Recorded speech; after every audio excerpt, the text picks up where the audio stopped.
foremost, I'd like to give all praise, honor, and glory to Yahweh, Bahasham, Yahweh Shai, Bahasham, Rakha, Kwadash. I'd like to give double honors to the apostles and elders of Great Millstone. I'd like to say Shalom to the elect that's teaching His word in all true faith and sincerity. And today, I just want to title this lesson, WWIII is Biblical. See, that event, the Lord, Yahweh Bashim, the powers of heavens and earth, have pretty much wrote that, have declared that from the beginning. That great event, World War III. That's the climax. And throughout the scriptures, it is spoken of, man. And now we're in a time where that vision is now coming to life. A great and dreadful day. All the pieces are here for that to happen, man. So I got this article from economictimes.com and it reads, World War III fear erupts again. See, that's the thing. It's not going to die down. It's not going to be denuclearization. Everybody put their missiles on the table and get rid of. No. That is only going to increase. That it's going to be more fuel to the fire. That flame is only going to get hotter, man. It said Putin's allies start warning to Trump on U.S. action. So it says this is a start warning. Now I got this word, that phrase, a start warning.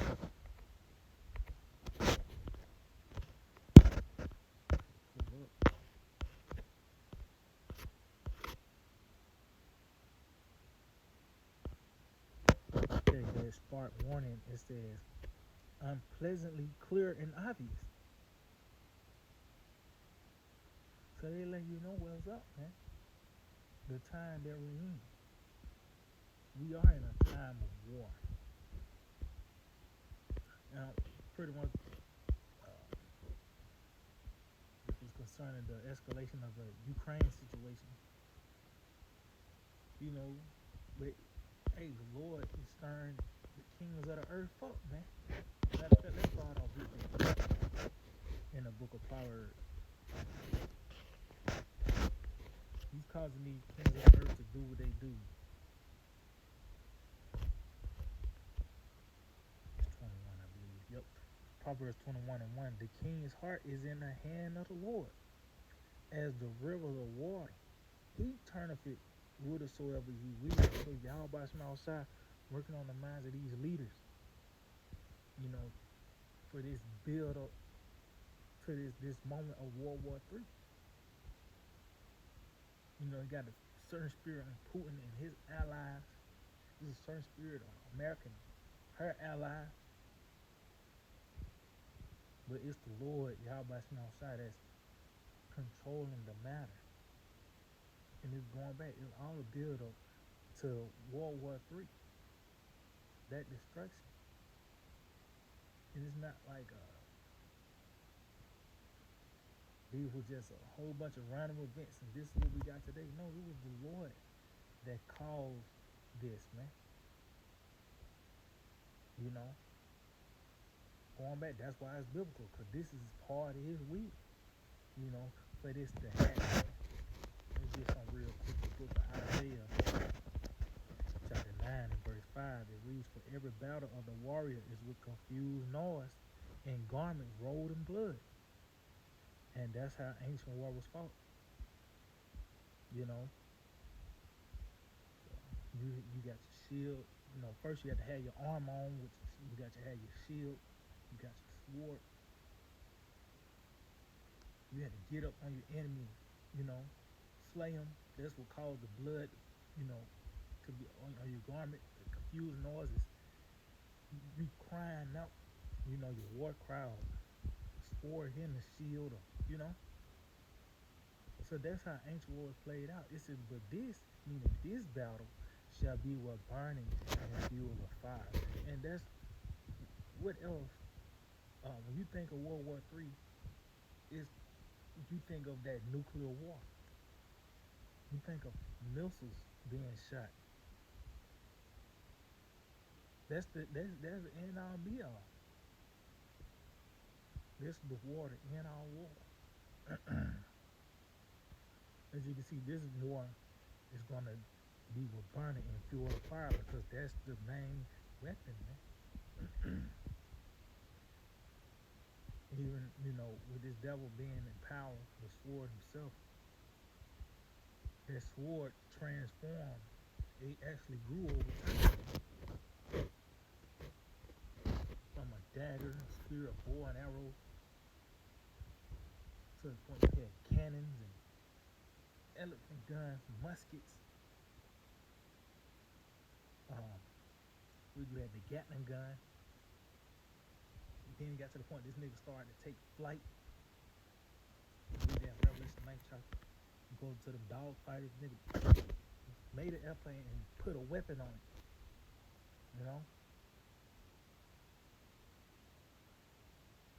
Nigga made was there the climax of World War II, the nigga dropped those atomic bombs.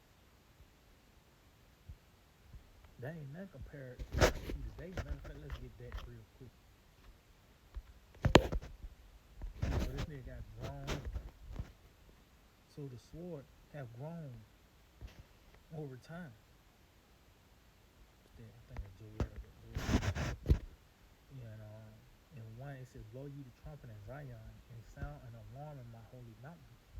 Let all the inhabitants of the land tremble, for the day of the Lord cometh, for it is nigh hand. Was we in that time? We in that day, but it's going to lead up to the perfect day. The return of our Lord. And that's going to come with that destruction as well. See, the only ones that's reacting to this alarm is the elect, man. That's why I said the inhabitants of the land is going to tremble. Those that within that holy mountain. The ones who the Lord remembers, the ones who the Lord's going to have mercy on, those are the ones that hear it and giving out the proper reaction is to fear. Because this day is coming, man. One thing we can do is hope the Lord keep us. It says a day of darkness and of gloominess, a day of clouds and of thick darkness.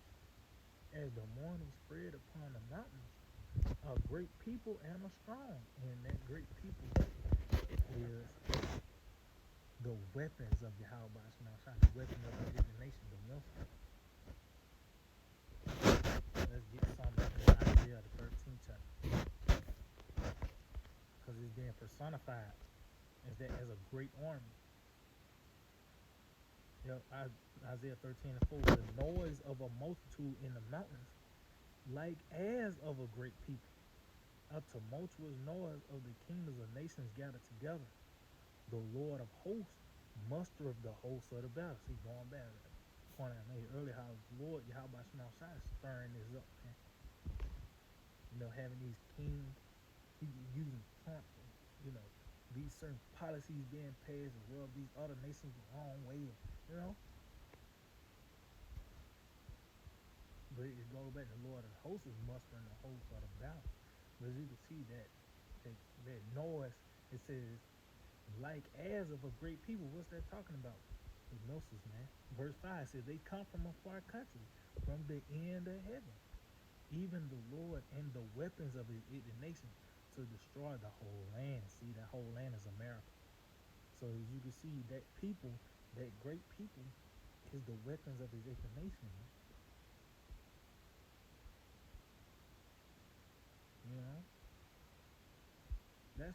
That's a sect in the Lord's army. Just like you got the Navy and the Army and Space Force. With the Lord, he got the angels.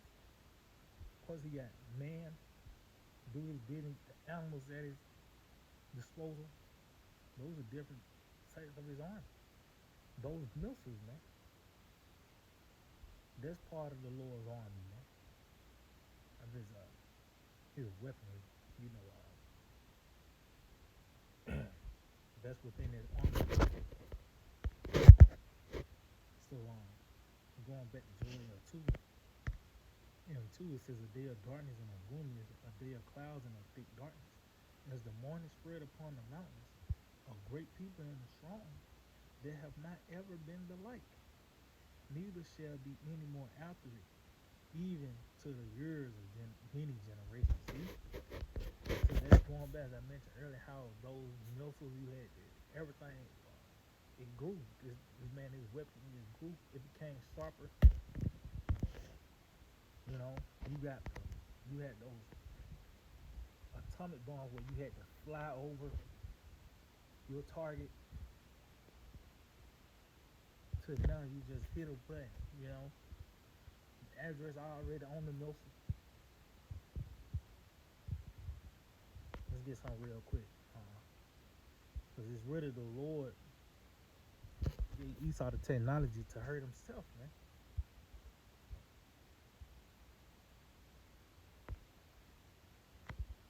Let's see. Yep. This is Psalm 7 and 11. It says, "The Most High judges the righteous, and the Most High is angry with the wicked every day. If he turn not, he will whet his sword. He have bent his bow and made it ready." So that sword, when you saying he wet the sword, meaning he have sharpened it. So you don't have to fly over your target to hit it, man.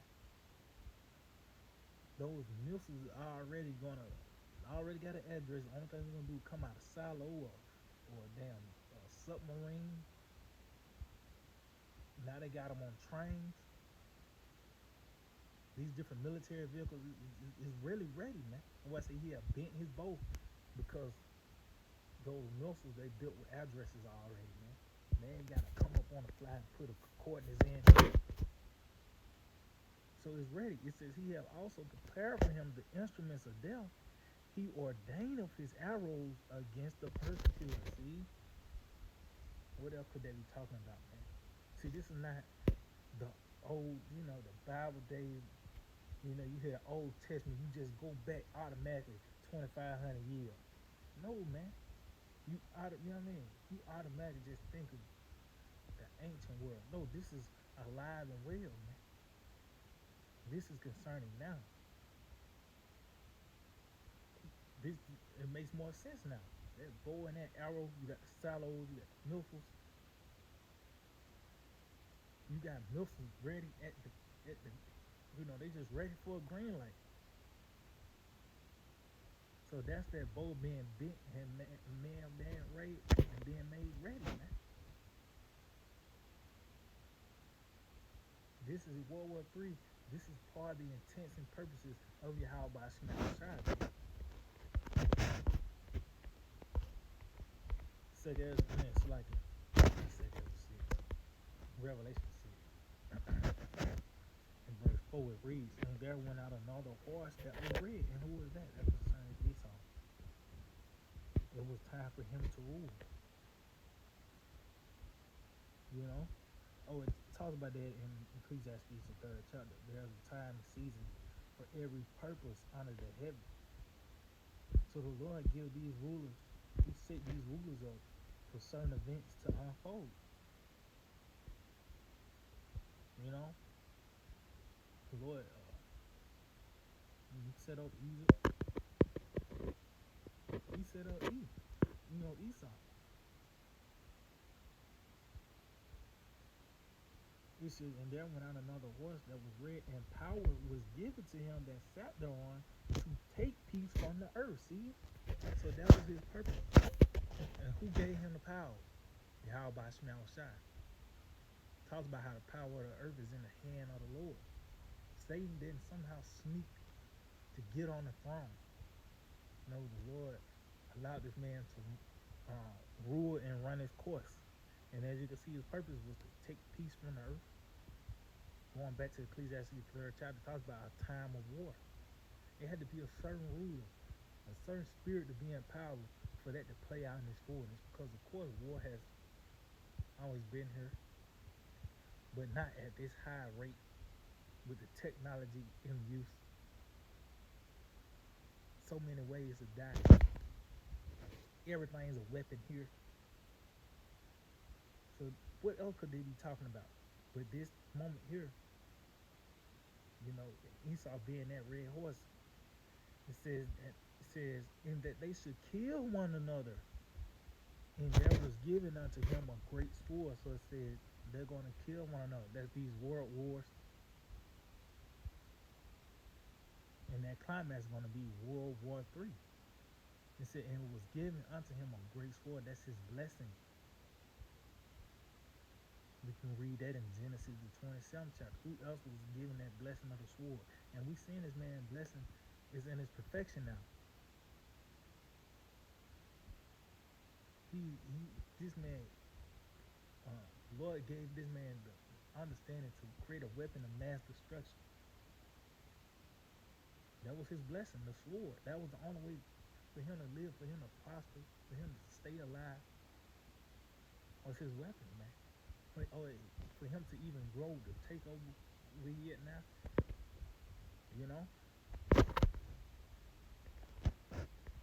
But at the end of the day, when the Apostle Paul brought out that saying, mad, mutually assured destruction.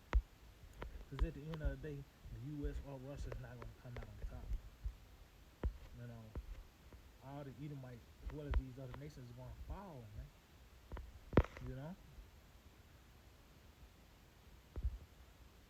Let's see, let me end off on this in the book of Psalms.